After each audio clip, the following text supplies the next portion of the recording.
দ্বাদশ শ্রেণীর সমস্ত ছাত্রছাত্রীদের সৌমেন স্যারের জিওগ্রাফি ক্লাসে স্বাগত। আমাদের আজকের বিষয় হচ্ছে স্প্রিং বা প্রস্রবণ। What is spring? A spring may be defined as a flow of water coming out of naturally from the ground, যেটাকে সহজে বললে ভূগর্ভে সঞ্চিত জল ভূত্বকের কোনো ছিদ্রপথে বা কোনো ফাটলের মধ্যে দিয়ে স্বাভাবিক উপায়ে ভূপৃষ্ঠে নির্গত হলে তাকে প্রস্রবণ বা ঝর্ণা বলে। ভূবিজ্ঞানী মঙ্কহাউসের মতে কিছুটা বেগের সঙ্গে ভূগর্ভের জল স্বাভাবিক উপায়ে ভূপৃষ্ঠে বেরিয়ে আসলে তাকে প্রস্রবণ বলা যেতে পারে। F.J. Monkhouse defined spring as a spring is a natural outflow of water from the surface of the ground. আবার কারোর মতে ভূ অভ্যন্তরের সামান্য নিচে থেকে কিছুটা তোড়ের বেগে বেরিয়ে আসা জলকে প্রস্রবণ বলে। এই ধারণাটি দিয়েছেন C.S. পিচুমাচু। The term spring is applied to surface water which gushes out from the ground. আর ভূগর্ভের জল তোড়ের সঙ্গে বেরিয়ে না এসে যদি অত্যন্ত ধীরে ধীরে গতিতে ঘাম ঝরার ন্যায় বেরিয়ে আসলে তাকে ক্ষরণ বা সিপেজ বলা হয়। যদি ফিনকি দিয়ে ফোয়ারার মতো ছুটে বেরোয় তাহলে সেগুলোকে আমরা স্প্রিং বলবো। আর যদি ধীরে ধীরে ছুটে আসে, ধীরে ধীরে যদি পাহাড়ের গা বেয়ে এগুলো ঘামের মতো নেমে আসে তাহলে সেগুলোকে আমরা সিপেজ বলবো। এখন প্রশ্ন হচ্ছে যে প্রস্রবণের বা স্প্রিংয়ের উৎপত্তি ও বিকাশ, origin and development of spring, এটা কি বা কিভাবে আমরা ব্যাখ্যা করতে পারি। সাধারণত 7খানা উপায় আছে যেখানে আমাদের স্প্রিং তৈরি হতে গেলে দরকার। স্প্রিং বা প্রস্রবণের উৎপত্তি বা বিকাশ এর জন্য 7টি বিষয় খুব প্রয়োজন। যেমন নাম্বার 1, শিলাস্তরের প্রকৃতি, that means nature of rock surface or layers. আমাদেরকে দেখতে হবে যে যেখানে স্প্রিং বা প্রস্রবণ তৈরি হবে সেখানে শিলাস্তরের প্রকৃতি কীরকম আছে।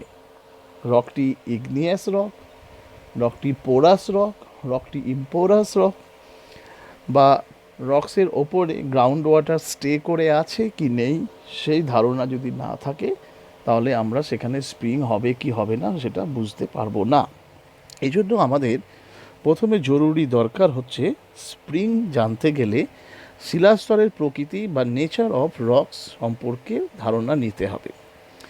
দ্বিতীয় বিষয়টি হচ্ছে প্রবেশ্য ও অপ্রবেশ্য শিলাস্তরের পারস্পরিক অবস্থান, মানে প্রবেশ্য শিলাস্তর অপ্রবেশ্য শিলাস্তরের ওপরে প্রবেশ্য শিলাস্তর বা প্রবেশ্য শিলাস্তরের অপ্রবেশ্য শিলাস্তর আছে কি নেই, বা সেই পারমিয়েবল অ্যান্ড ইমপারমিয়েবল রকস কীভাবে অবস্থান করছে সেই বিষয়টি আমাদের জানা দরকার। সেই বিষয়টি জানলে আমরা বুঝতে পারবো যে সেখানে প্রস্রবণের উৎপত্তি হবে কি না।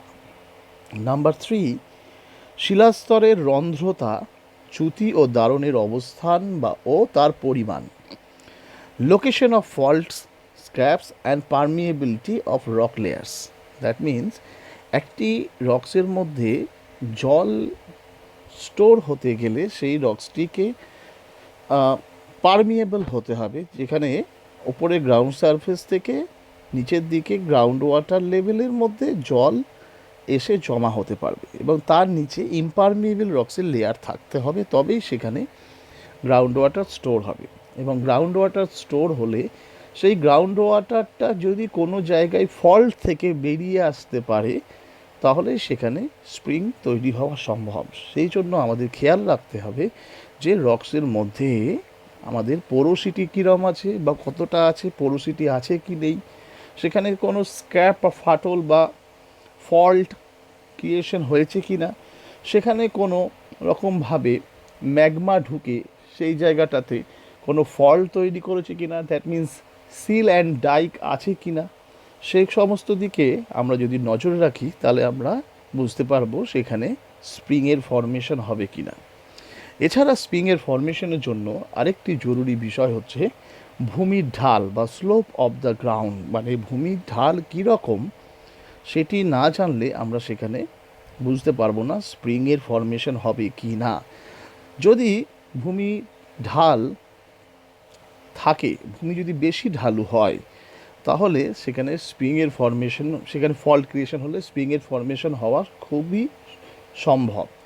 আর যদি ভূমির ঢাল কম থাকে তাহলে আমরা বুঝতে পারবো যে সেখানে স্প্রিং ফর্মেশন হওয়ার সম্ভাবনা কম। ভৌম জলের চাপ বা প্রেশার অফ গ্রাউন্ড ওয়াটার, যদি কোনো একটি রক্স লেয়ার্সের মধ্যে গ্রাউন্ড ওয়াটার যেখানে আছে সেই জায়গাটা, গ্রাউন্ড ওয়াটারটা যদি খুব চাপের মধ্যে থাকে, মানে গ্রাউন্ড ওয়াটার এতটা থাকবে এবং তার ওপরে রক লেয়ার্সগুলো তাকে প্রেশারাইজেশনে রাখলে সেই গ্রাউন্ড ওয়াটার সবসময় বাইরে বেরিয়ে আসার চেষ্টা করবে, যার ফলে ফল্ট ক্রিয়েশন হলে সেই রক্স লেয়ারটার মধ্যে সেই ফাটল দিয়ে আমরা ন্যাচারাল স্প্রিং তৈরি হতে দেখব। এই জন্য আমাদের প্রেশার অফ গ্রাউন্ড ওয়াটার জানা খুব দরকার। নেক্সট নাম্বার 6, অধক্ষেপণের পরিমাণ, that means amount of rainfall. যদি কোনো জায়গায় বৃষ্টিপাত বেশি হয় তাহলে গ্রাউন্ড ওয়াটারে জলের সঞ্চয়ও বেড়ে যাবে, তার জন্য সেখানে স্প্রিংয়ের ফর্মেশন হওয়ার সম্ভাবনাও বৃদ্ধি পাবে।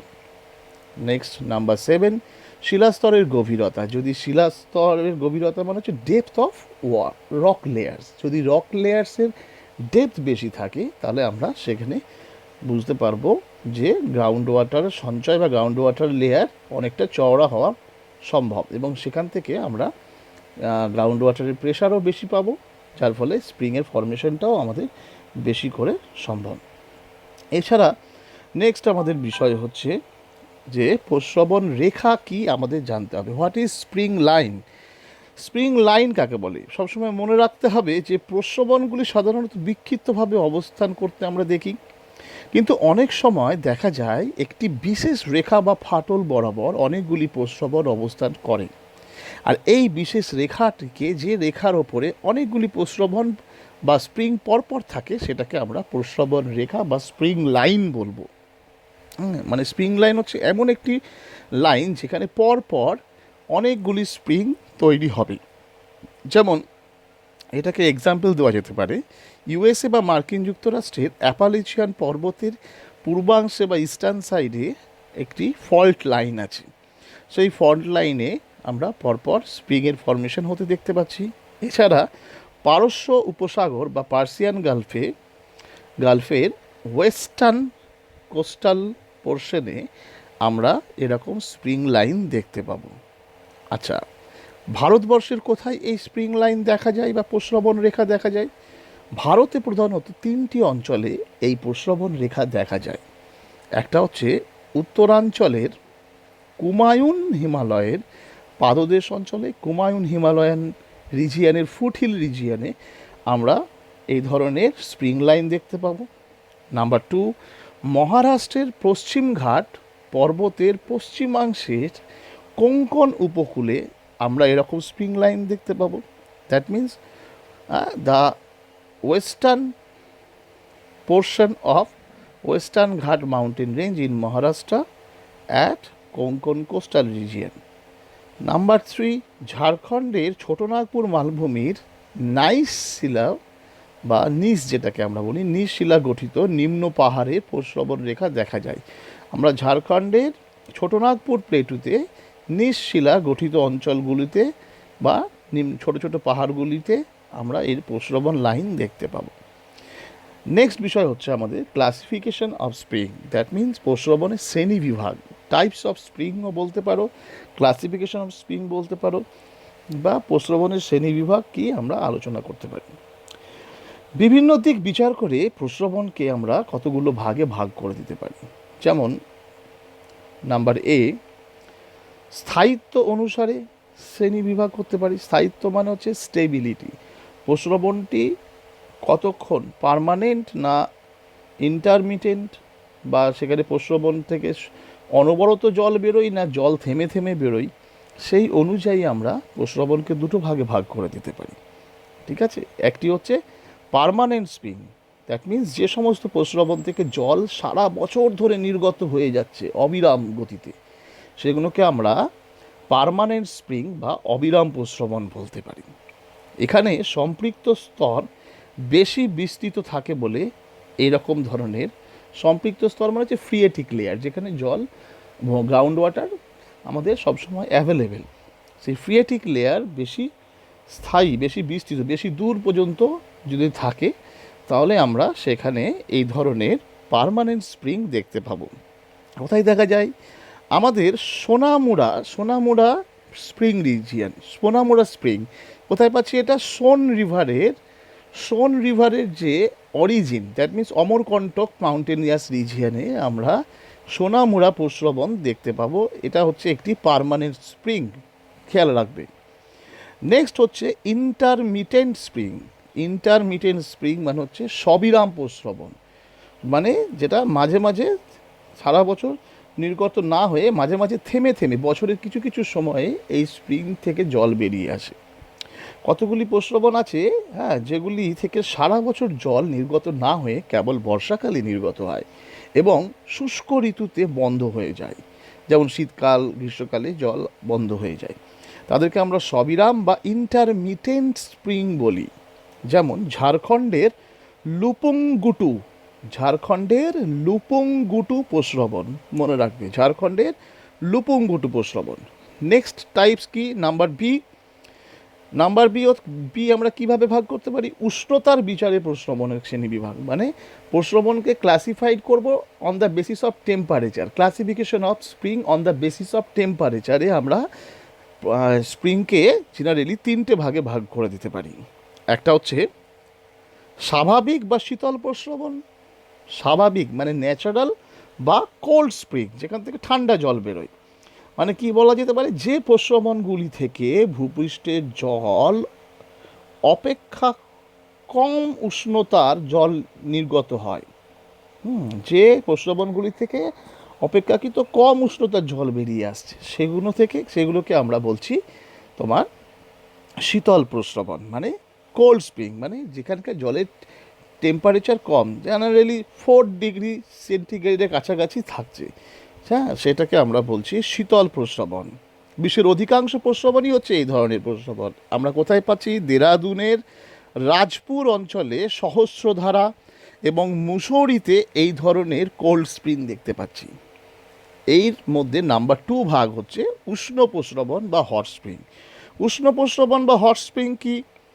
ভূপৃষ্ঠস্থ জল কোনো কারণে ভূ অভ্যন্তরে যদি গভীরতম স্থানে পৌঁছলে সেখানে তাপে উষ্ণ হয়ে প্রসারিত হয়ে যায় এবং কোনো ফাটল বা ছিদ্রপথে নির্গত হয়, তাকে আমরা উষ্ণ প্রস্রবণ বলি। মানে কি? ভূপৃষ্ঠের জল আস্তে আস্তে লেয়ারের মধ্যে দিয়ে যদি ভূ অভ্যন্তরে অনেকটা ভেতরে চলে যায়, তাহলে সেখানে টেম্পারেচার বেড়ে যাওয়ার জন্য সেই জল হয়ে যাচ্ছে গ্যাসে পরিণত হচ্ছে এবং সেটা এক্সপ্যান্ড হচ্ছে। এক্সপ্যান্ড হলে কি হবে? সেই গ্যাস ওপরের জলকে প্রেশার দেবে, প্রেশার দিলে কি হবে? সেই জল ছিটকে ওপর দিকে বেরিয়ে আসবে, সেগুলোকে আমরা উষ্ণ প্রস্রবণ বলছি।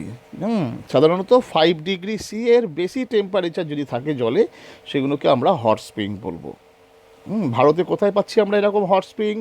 বক্রেশ্বর, যেখানে জলের টেম্পারেচার প্রায় 53 ডিগ্রি থেকে 72 ডিগ্রি সি।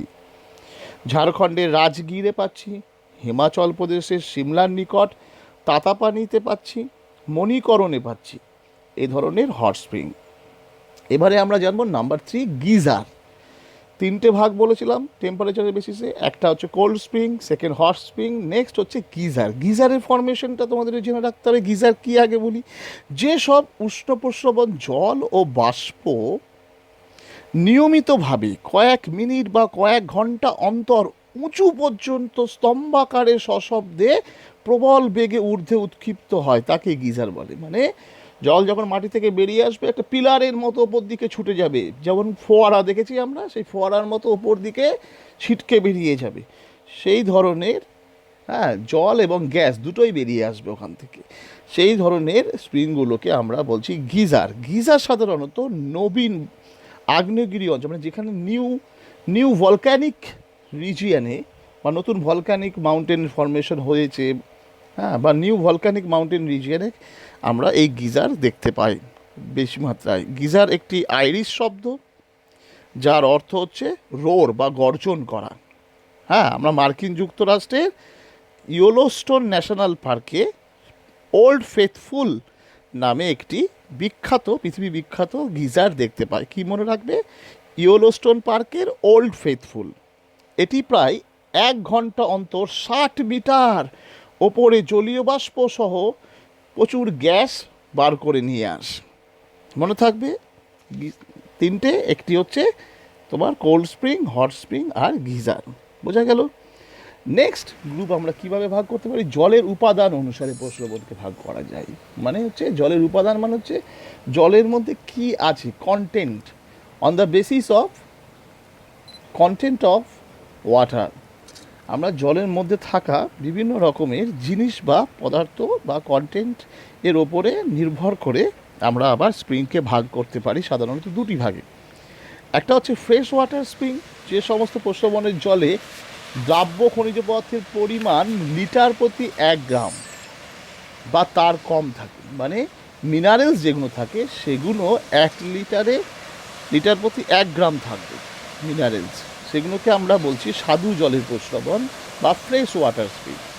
আর একটা হচ্ছে কি খনিজ প্রশ্রবণ বা মিনারেল স্প্রিং। মিনারেল স্প্রিং কি? যে সমস্ত প্রশ্রবণের জলে প্রচুর পরিমাণে অর্থাৎ প্রতি লিটারে 1 গ্রাম বা তার বেশি খনিজ পদার্থ ডাইলিউটেড বা দ্রবীভূত থাকে, তাকে আমরা খনিজ প্রশ্রবণ বলি। এই প্রকার জলের মধ্যে, জলের সঙ্গে সালফার, হ্যাঁ, তারপরে তোমার আয়রন কম্পোনেন্ট বা লৌহ যৌগ, সোডিয়াম ক্লোরাইড, ম্যাগনেসিয়াম ক্লোরাইড প্রভৃতি খনিজ দ্রব্য বেশি পরিমাণে দ্রবীভূত থাকে। রাজগীর বা বক্রেশ্বরে এই প্রকার প্রশ্রবণ এর এর একটা উদাহরণ হতে পারে। রাজগীর বা বক্রেশ্বরে যে আমরা হট স্প্রিং দেখতে পাই, সেটা এই ক্যাটাগরির, হ্যাঁ, মিনারেল স্প্রিংও বলা যেতে পারে, কারণ সেখান থেকে প্রচুর মিনারেলস বেরিয়ে আসে। এই প্রকার প্রশ্রবণ জলে রোগ নিরাময় গুণও লক্ষ্য করা যায়। হ্যাঁ, যেমন আমরা ইংল্যান্ডের চেলটেনহাম স্পা, চেলটেনহাম স্পা নামে আমরা একটা এরকম স্প্রিং দেখতে পাচ্ছি। আর একটা ক্যাটাগরিতে আমরা এই প্রশ্রবণকে ভাগ করতে পারি, সেটি হচ্ছে ভূ আভ্যন্তরীণ গঠন ও শিলার প্রকৃতি অনুসারে প্রশ্রবণকে আমরা ভাগ করতে পারি। মানে কী ধরনের ভূমিরূপ গঠনের ফলে সেই প্রশ্রবণটা তৈরি হয়েছে, বা সেই প্রশ্রবণটা যেখানে তৈরি হয়েছে তার রক্স লেয়ারটার ক্যাটাগরি কী, রক্স লেয়ারটা কী রকম, তার উপর বেশ করে আমরা আবার স্প্রিংকে কতগুলি ভাগে ভাগ করতে পারি। যেমন হচ্ছে প্যারালাল স্প্রিং বা সমান্তরাল প্রশ্রবণ, সমান্তরাল সমান্তরাল পারমিয়েবল বা প্রবেশ্য শিলাস্তরের সঙ্গে অপ্রবেশ্য শিলাস্তরের মিলন স্থলের মধ্যে দিয়ে জল নির্গত হলে তাকে সমান্তরাল প্রশ্রবণ বলে। মানে কি, পারমিয়েবল আর ইমপারমিয়েবল রক যদি সমান্তরালভাবে থাকে তাহলে তাদের মাঝখানের যে অংশ সেখানে ফাটল তৈরি হলে আমরা সেখানে প্যারালাল স্প্রিং বা সমান্তরাল প্রশ্রবণ দেখতে পাবো। সেকেন্ড, ভিগুতট পাদদেশ প্রশ্রবণ, মানে হচ্ছে স্কার্ফ ফুট স্প্রিং। ভিগুতট পাদদেশ প্রশ্রবণ বা স্কার্ফ ফুট স্প্রিং ভৃগুতটের পাদদেশে বিশেষত চুনাপাথর বা চক দিয়ে গঠিত অঞ্চলের প্রবেশ্য ও অপ্রবেশ্য শিলা সংযোগস্থলে, মানে ইমপারমিয়েবল আর পারমিয়েবল রক্স লেয়ারের যেখানে মিলনস্থল, মানে যে রক্স দুটো লেয়ার দুটো যেখানে মিলছে, সেই সংযোগস্থল যদি কখনো উন্মুক্ত হয়ে যায় বা ভেঙে যায়, তাহলে সেখানে আমরা এই ধরনের ভিগুতট পাদদেশ প্রশ্রবণ দেখতে পাবো, যেমন দেরাদুনের সহস্রধারা প্রশ্রবণ। থার্ড কি, ডিপ স্লোপ স্প্রিং বা নতি ঢাল প্রশ্রবণ। প্রবেশ্য আর অপ্রবেশ্য শিলাস্তরের সংযোগস্থল কোনো নতি ঢাল বরাবর, মানে তাদের নতি যেদিকে আছে সেই ঢাল বরাবর উন্মুক্ত হয়ে গেলে সেখান থেকেও আমরা প্রশ্রবণ দেখতে পাই, যেমন ঝাড়খণ্ডের চাইবাসার কাছে লুপুংগুটু প্রশ্রবণ। নেক্সট নাম্বার 4 কি, ফল্ট অ্যান্ড জয়েন্ট স্প্রিং। চ্যুতি বা দারণের ফলে চ্যুতি বা দারণ তৈরি হলে, চ্যুতি মানে হচ্ছে ফল্ট, ফল্ট বা তোমার যদি দারণ বা ফাটল তৈরি হয়, প্রবেশ্য শিলাস্তর অপ্রবেশ্য শিলাস্তরের উপরে উঠে আসে, তখন কী হয়, পারমিয়েবল ইমপারমিয়েবল রক্সের ওপরে উঠে আসে, দুটো ভেঙে গেলে একটা একটার উপর উঠে যায়, ঠিক আছে। তখন কি হয়, এই দুটোর মধ্যে লেয়ারের একটা পার্থক্য ঘটে, সেই পার্থক্য ঘটলে সেখান থেকে যে ব্রেক আউট হয়, সেই ব্রেক আউট পোর্শনস থেকে আমরা জল বেরিয়ে আসতে দেখতে পাই বা প্রস্রবণ বেরিয়ে আসতে দেখতে পাই, সেগুলোকে আমরা চ্যুতি বা দারণ প্রস্রবণ বলছি। যেমন মধ্যপ্রদেশের অমরকণ্টকের সোনামুড়া প্রস্রবণ। নাম্বার 5, ডাইক স্প্রিং বা ডাইক প্রস্রবণ। ভূপৃষ্ঠের কোনো কোনো অংশে প্রবেশ্য শিলাস্তর ভেদ করে গলিত ম্যাগমা ডাইক রূপে জমাট। এই অবস্থায় ডাইকের পাশ দিয়ে প্রস্রবণের আকারে জল নির্গত হয়, তাকে আমরা ডাইক প্রস্রবণ বলি। মানে কোনো একটা জায়গায় জলের লেয়ার আছে, গ্রাউন্ড ওয়াটার লেয়ার, তার মধ্যে যদি ম্যাগমা ঢুকে যায় এবং সেটা ডাইকের মতো উঁচু হয়ে থাকে, ডাইকের মতো থামের মতো উঁচু হয়ে থাকে, তাহলে সেই ডাইকের গা আর আগের রক্সের গা এর মাঝখানে একটা গ্যাপ বা ফল্ট তৈরি হবে, সেখান থেকে আমরা জল বেরিয়ে আসতে দেখব, ন্যাচারাল স্প্রিং তৈরি হতে দেখব, সেগুলোকে আমরা ডাইক প্রস্রবণ বলব। Next number 6, very much important, vauclusian প্রস্রবণ। ভাকলুশন প্রস্রবণ বা ভাকলুশন স্প্রিং কি? লাইমস্টোন রিজিয়ন বা চুনাপাথর অঞ্চলে ভৌমজল ভূগর্ভ দিয়ে প্রবাহিত হয়ে কোনো ফাটল মধ্য দিয়ে ভূপৃষ্ঠে বেরিয়ে এসে যে প্রস্রবণ সৃষ্টি করে তাকে ভাকলুশন প্রস্রবণ বলে। মানে কি ভাকলুশন প্রস্রবণ কি? আমরা লাইমস্টোন রিজিয়নে বিশাল বিশাল চওড়া মোটা মোটা আমরা লাইমস্টোনের লেয়ারিং দেখতে পাই। এবার ওপর থেকে জল লাইমস্টোনকে খেয়ে নিয়ে বা ক্ষয় করে নিচের দিকে চলে আসে, এবং নিচের দিকে চলে এসে সেখান থেকে ফাটলের তৈরি করে বাইরের দিকে বেরিয়ে আসতে শুরু করে জল, তখন আমরা সেখানে সেই প্রস্রবণগুলোকে ভাকলুশন প্রস্রবণ বলবো। হ্যাঁ, যেমন হচ্ছে দক্ষিণ ফ্রান্সের নিম্ন রোন উপত্যকার ফন্টেন দ্য ভকলুস, এই ফন্টেন দ্য ভকলুস এর নাম অনুসারেই এই ভাকলুশন প্রস্রবণের নামকরণ করা হয়েছে। এই ফন্টেন দ্য ভকলুস নিজেও একটি এক্সাম্পল এই ভাকলুশন প্রস্রবণের। এবং আমাদের ইন্ডিয়াতে হিমাচল প্রদেশের মুসৌরিতে কেম্পটি কেম্পটি ওয়াটারফলস এই ধরনের প্রস্রবণ থেকে সৃষ্টি হয়েছে। কেম্পটি ওয়াটারফলস এই ধরনের আমরা থেকে ভাকলুশন স্প্রিং থেকে তৈরি হয়েছে। নেক্সট নাম্বার 7, এই গ্রুপের মধ্যে কি পাচ্ছি? আর্টিজিও কূপ বা প্রস্রবণ, artesian well or spring. Artesian well সম্পর্কে তোমাদেরকে আমরা আগে বলেছিলাম। আর্টিসিয়ান কূপটা আরেকবার বলে দিই। ভূ অভ্যন্তরস্থ ভৌমজল তার নিজের চাপে যখন আপনা আপনি বাইরের দিকে বেরিয়ে আসে প্রস্রবণ সৃষ্টি করে, কিন্তু কোনো অধভঙ্গ আকারে গঠিত দুটি অপ্রবেশ্য শিলাস্তরের মাঝে অবস্থিত প্রবেশ্য শিলায় সঞ্চিত জলরাশি পর্যন্ত কোনো কূপ বা গর্ত খনন করলে জলের স্বাভাবিক চাপে পাম্প ছাড়াই এই জল প্রবল বেগে ভূপৃষ্ঠে বেরিয়ে আসে, তাকে আমরা আর্টিজিও কূপ বা প্রস্রবণ বলি। এই প্রস্রবণ আমরা কোথায় কোথায় পেতে পারি? আর্টিজিও কূপ পন্ডিচেরিতে পেতে পারি। পন্ডিচেরিতে আর্টিজিয়ান কূপ পাচ্ছি। গুজরাটের আহমেদাবাদের কাছে বিরনগাঁওয়ে 232 মিটার বা 776 ফুট গভীর আর্টিসিয়ান ওয়েল পাচ্ছি। ত্রিপুরাতে আমরা আর্টিসিয়ান ওয়েল পাচ্ছি। ওকে, তাহলে এই হলো তোমাদের স্প্রিং। Thank you.